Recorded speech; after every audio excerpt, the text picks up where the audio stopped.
जय माता दी। महाभागवत देवी पुराण का 44वां अध्याय, जिसमें आप सुनेंगे श्री राम द्वारा भगवती की स्तुति, प्रसन्न होकर जगदम्बा द्वारा विजय की आकाशवाणी करना, कुंभकर्ण का युद्ध भूमि में प्रवेश करना तथा श्री राम के साथ उसका घोर युद्ध। श्री राम जी बोले, त्रिलोक वंदनीया, युद्ध में विजय देने वाली कात्यायनी, आपको बार बार नमस्कार है। मुझ पर प्रसन्न हो और मुझे विजय प्रदान करें।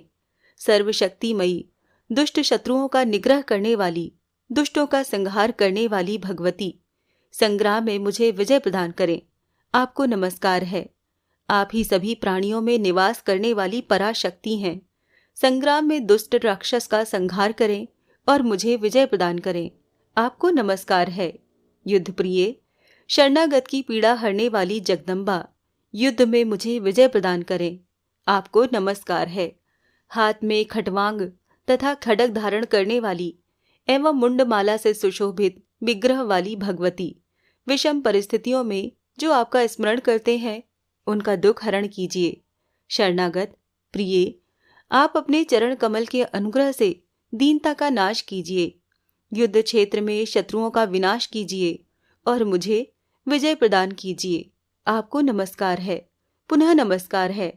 आपका पराक्रम, रूप, सौंदर्य तथा चरित्र अपरिमित होने के कारण संपूर्ण रूप से चिंतन का विषय बन नहीं सकता। आप स्वयं भी अचिंतनीय हैं। मुझे विजय प्रदान कीजिए। आपको नमस्कार है। जो लोग विपत्तियों में दुर्गति का नाश करने वाली आप भगवती का स्मरण करते हैं, वो विषम परिस्थितियों में दुखी नहीं होते। आप मुझे विजय प्रदान कीजिए। आपको नमस्कार है। युद्ध में महिषासुर का मर्दन करने वाली तथा शरण ग्रहण करने योग्य हिमालय सुता, आप मुझे विजय प्रदान कीजिए। आपको नमस्कार है। चंडासुर का नाश करने वाली प्रसन्नमुखी चंडिके, युद्ध में शत्रुओं का संहार कीजिए और मुझे विजय प्रदान कीजिए।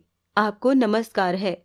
रक्तवर्ण के नेत्र वाली, रक्त रंजित दंत पंक्ति वाली तथा रक्त से लिप्त शरीर वाली भगवती, आप रक्तबीज का संहार करने वाली हैं। आप मुझे विजय प्रदान करें। आपको नमस्कार है। निशुंभ तथा शुंभ का संहार करने वाली, जगत की सृष्टि करने वाली सुरेश्वरी, आप नित्य युद्ध में शत्रुओं का संहार कीजिए और मुझे विजय प्रदान कीजिए। आपको नमस्कार है। भवानी, आप सर्वदा इस संपूर्ण जगत का पालन करती हैं। माता, आप इन दुष्ट राक्षसों को मारकर इस विश्व की रक्षा कीजिए। दुष्टों का संहार करने वाली भगवती, आप सब में विद्यमान रहने वाली शक्ति स्वरूपा हैं। जगन माता, प्रसन्न होइए। मुझे विजय प्रदान कीजिए। आपको नमस्कार है। दुराचारियों का दमन करने वाली तथा सदाचारियों का सम्यक पालन करने वाली भगवती, युद्ध में शत्रुओं का संहार कीजिए और मुझे विजय प्रदान कीजिए। आपको नमस्कार है।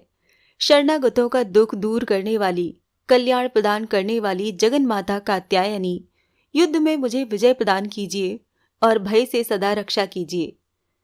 श्री महादेव जी बोले, मुनि श्रेष्ठ, इस प्रकार उन महात्मा श्री राम के द्वारा भगवती की स्तुति किए जाने पर सहसा आकाशवाणी हुई। रघु श्रेष्ठ, आप भय मत कीजिए। शीघ्र ही आप महाबलशाली और पराक्रमी राक्षसों को मारकर लंका को जीतेंगे। शत्रुसूदन, सृष्टिकर्ता ब्रह्मा ने बिल्व वृक्ष की छाया में मेरी पूजा की है, अतः मैं आपको अभीष्ट वर प्रदान करूंगी। मुनि श्रेष्ठ, इस प्रकार की आकाशवाणी सुनकर रघु श्रेष्ठ श्री राम अपनी विजय को सुनिश्चित समझने लगे। इस प्रकार भगवान श्री राम के सोचते ही सोचते कुछ ही समय में राक्षसों के साथ महाबलशाली कुंभकर्ण युद्ध भूमि में आ गया। उसकी घोर गर्जना से वन और पर्वत सहित संपूर्ण पृथ्वी कांपने लगी तथा समुद्र विक्षुब्ध हो उठा। उन राक्षसों के रथ, घोड़ों और हाथियों की घोर गर्जना तथा वायु वेगशाली योद्धाओं के बल प्रयोग से उठी हुई वायु से पृथ्वी कांप उठी। हाथ में अस्त्र लिए हुए उस महाबली दुर्धर्ष कुंभकर्ण को देखकर सभी वानर भय से व्याकुल हो उठे और दिशा विदिशाओं में स्थित हो गए। तदंतर श्री राम ने भयदायक उस राक्षस को आते हुए देखकर देवी को प्रणाम कर बाएं हाथ में धनुष ले लिया। वो राक्षस भी पैर और हाथ से प्रहार से वानरों का मर्दन करके तथा अन्य वानरों का भक्षण करते हुए श्री राम के सामने आ गया। वो बलवान राक्षस भी दूर्वा दल के समान आभा वाले, श्याम वर्ण वाले, राक्षसों का नाश करने वाले, महान भुजा वाले, हाथ में अस्त्र लिए हुए तथा नील कमल दल के समान नेत्र वाले, क्षोभ रहित अनुज सहित रघुश्रेष्ठ को युद्ध क्षेत्र में देखकर युगांतकारी बादल की तरह गर्जना करने लगा। मुनिश्रेष्ठ रघुश्रेष्ठ श्री राम भी प्रसन्न होकर ब्रह्मांड को क्षुब्ध करने वाली घोर गर्जना करने लगे। तदंतर युद्ध आरंभ हो गया। एक दूसरे पर विजय प्राप्त करने की इच्छा से छोड़े गए ब्रह्मास्त्र जालों से उन दोनों में महान युद्ध हुआ, जो देवताओं तथा राक्षसों के लिए अत्यंत दुर्गम था। संग्राम में विजय की इच्छा रखने वाले महापराक्रमी वानरों का बलशाली राक्षस सैनिकों के साथ घोर युद्ध हुआ। देवी पुराण का 44वां अध्याय यहाँ पर संपूर्ण होता है। जय माता दी।